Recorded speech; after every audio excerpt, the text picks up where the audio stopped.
Afternoon বন্ধুরা, কি রান্না করলাম আজকে তোমাদেরকে দেখিয়ে দিই। এই দেখো, হয়েছে ভাত, কুকারে গরম ভাত। আর এটা হয়েছে দেখো করলা দিয়ে ডাল, মুসুরির ডাল করেছি আমি করলা দিয়ে। আর এই দেখো এখানটাতে করেছি মটরশুঁটি দিয়ে আলুর দম। আর এটা হয়েছে এটা পেঁপে সেদ্ধ। আর এই দেখো কালকের বেঁচে গেছে, আলু পোস্ত করেছিলাম, ওই কালকের আলু পোস্তটা। আজকে বিশেষ কিছু রান্না করিনি। আর এই দেখো এটা হয়েছে আমার ঝোল। আমি তো তেল মশলা খাবো না, এই যে আলুর দমটা একটু রিচ হয়েছে, ওটা আমি খাবো না।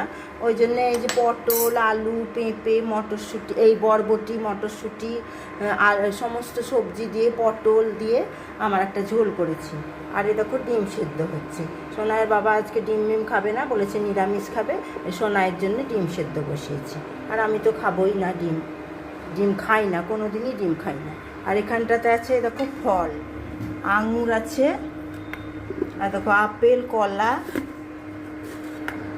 আর এই যে তরমুজ, শসা সব কেটে রেখেছি।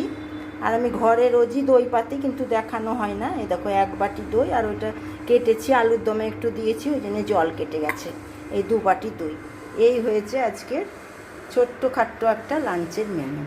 এবার থালা সাজাই, সোনাইকে খাওয়াতে যাব, দিয়ে আমি আবার তোমাদেরকে দেখাচ্ছি। দেখো আমি থালা সেজে নিয়ে চলে এসেছি।